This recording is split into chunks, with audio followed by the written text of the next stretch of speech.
Petrol pump fraud total 4 तरीकों से हो सकता है और चारों तरीके समझने के लिए आपको पेट्रोल पंप का वर्किंग मैकेनिज्म तो समझना ही होगा। और पेट्रोल पंप का वर्किंग मैकेनिज्म समझने के लिए उसमें यूज होने वाली मशीन्स पर एक नजर डालनी ही पड़ेगी। एक पेट्रोल पंप मेनली इन 3 पार्ट्स में डिवाइडेड रहता है: dispenser,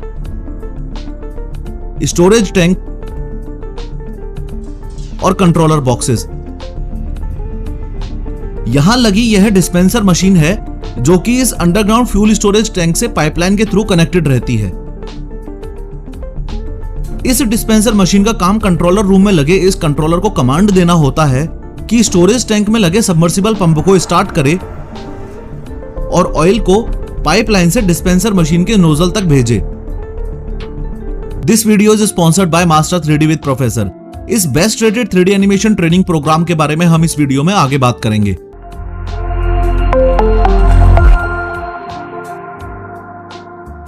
once again, real life example के बिना टॉपिक को अच्छे से समझ पाना पॉसिबल नहीं है,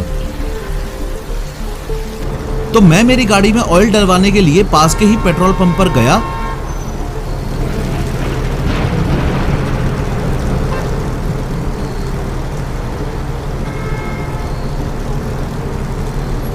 और मैंने पेट्रोल पंप पर लगी हुई इस डिस्पेंसर मशीन के पास गाड़ी लगा दी। फिर मैंने इंजन बंद किया, हैच ओपन किया, बाहर आया और पेट्रोल पंप अटेंडेंट को 1010 रुपए का पेट्रोल डालने को बोला। फिर पेट्रोल पंप अटेंडेंट ने डिस्पेंसर मशीन में लगे इस कीपैड में पहले सेल बटन प्रेस किया, उसके बाद 1010 प्रेस करके एंटर प्रेस कर दिया। उसके बाद नोजल उठाते ही अटेंडेंट ने मुझे बोला कि जीरो चेक कर लो। यहां एक छोटा सा कैच है, ध्यान से समझना। अगर आप कभी नोटिस करोगे तो पहले आपको डिस्पेंसर मशीन के डिस्प्ले में हर जगह 8888 दिखेगा, फिर डिस्प्ले यूनिट में ब्लिंक होगा और उसके बाद में जीरो आएगा। यहां प्रॉब्लम यह है कि इस बात की कोई गारंटी नहीं है कि 8888 के बाद 0000 आए ही। अगर 8888 रह गया तो आपसे पहले जिस बंदे ने पेट्रोल भरवाया होगा रीडिंग वहां से कंटिन्यू हो जाएगी। और बैड न्यूज ये है कि इस डिस्पेंसर मशीन में ऐसी सेटिंग्स की जा सकती हैं कि पास ही खड़ा दूसरा पेट्रोल पंप अटेंडेंट आपको बातों में लगा के आपका ध्यान भटकाकर रिमोट से ये कंट्रोल कर सके कि 8888 से ही पेट्रोल फिलिंग शुरू हो जाए और जीरो रीडिंग आए ही ना। इन शॉर्ट, जब भी आप रिफ्यूलिंग के लिए पेट्रोल पंप विजिट करो तो पेट्रोल पंप फ्रॉड से बचने के लिए डिस्पेंसर मशीन के इस डिस्प्ले में जीरो का बहुत खास ध्यान रखना है। एनीवेज, फर्दर अटेंडेंट ने नोजल को कार के फ्यूल टैंक में डाला और नोजल के लैच को जैसे ही प्रेस किया तो स्पीड से पेट्रोल डलना शुरू हो गया। यहां पर सोचने वाली बात यह है कि इस अंडरग्राउंड फ्यूल स्टोरेज टैंक से पेट्रोल इस डिस्पेंसर मशीन तक कैसे आया और क्या यह डिस्पेंसर मशीन सच में 1010 रुपए का ही पेट्रोल डालेगी। तो क्यों ना जब तक गाड़ी में पेट्रोल फिल हो रहा है तब तक नेक्स्ट पेट्रोल पंप फ्रॉड को समझने से पहले इस फिलिंग स्टेशन का वर्किंग मैकेनिज्म समझा जाए। पेट्रोल पंप काम कैसे करता है यह समझने के लिए पहले आपको यह समझना होगा कि यहां लगी मशीन्स आपस में कैसे कनेक्टेड रहती हैं। ये जो डिस्पेंसर मशीन आप देख रहे हो ये इलेक्ट्रिसिटी से चलती है।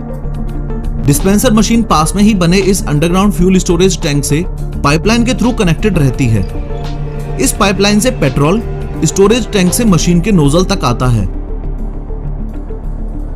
पेट्रोल को स्टोरेज टैंक से डिस्पेंसर मशीन तक पहुंचाने का काम कंट्रोलर रूम में लगे इस आइसोट्रोल बॉक्स का है। आइसोट्रोल बॉक्स वायर से डिस्पेंसर मशीन और फ्यूल स्टोरेज टैंक में लगी इस STP नामक डिवाइस से कनेक्टेड रहता है।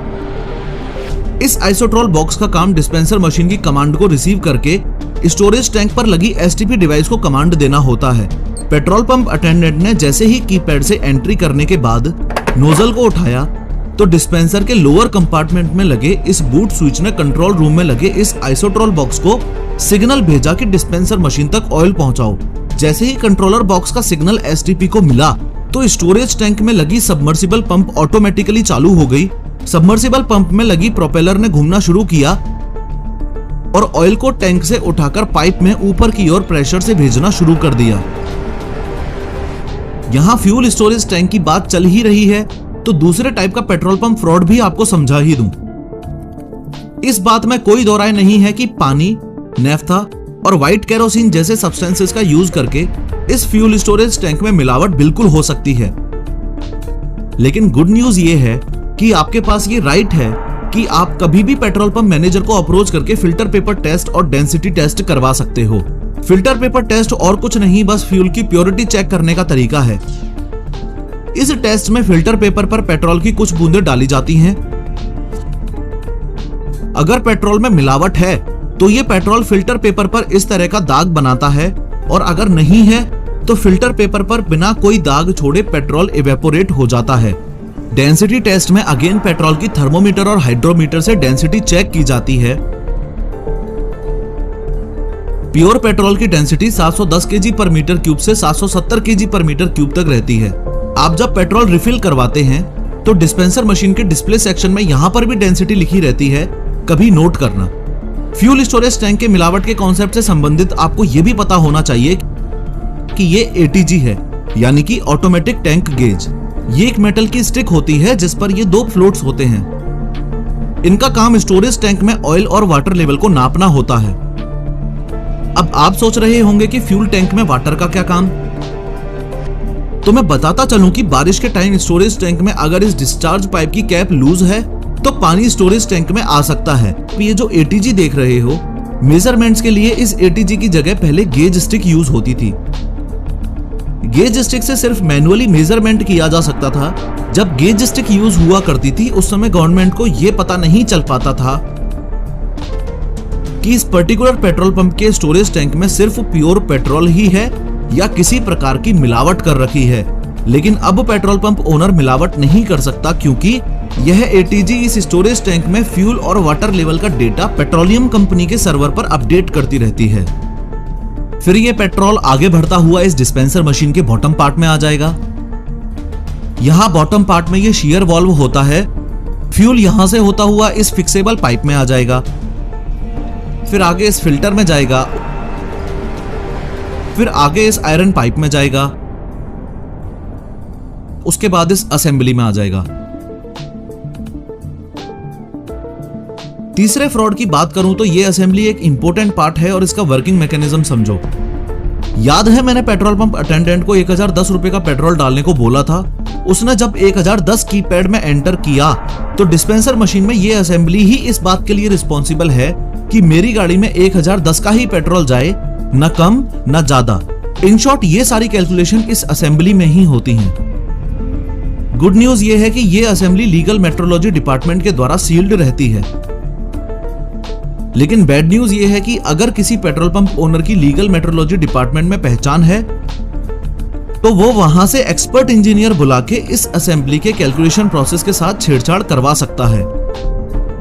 दूसरे शब्दों में कहूं तो असेंबली में कुछ ऐसी सेटिंग्स करवा सकता है कि डिस्पेंसर मशीन दिखाए कि 1 लीटर पेट्रोल डाला है, लेकिन पेट्रोल डले सिर्फ 800 ml ही।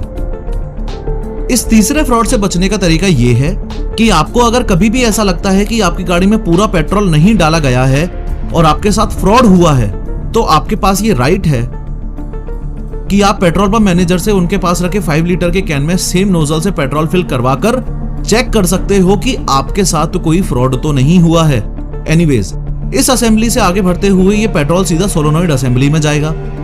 सोलोनॉइड असेंबली के बाद आगे बढ़ता हुआ इस पाइप में आ जाएगा और फाइनली इस ब्रेक अवे से गुजरता हुआ इस होस पाइप में आ जाएगा। फिर इसके आगे तो ऑब्वियसली आपको दिख ही रहा है कि होस पाइप से नोजल में आ जाएगा और नोजल से गाड़ी के पेट्रोल टैंक में। नोट करने वाली बात यह है कि चौथा फ्रॉड इस पूरे प्रोसेस से हटके डिस्पेंसर मशीन के इस ऊपर वाले पार्ट में होता था।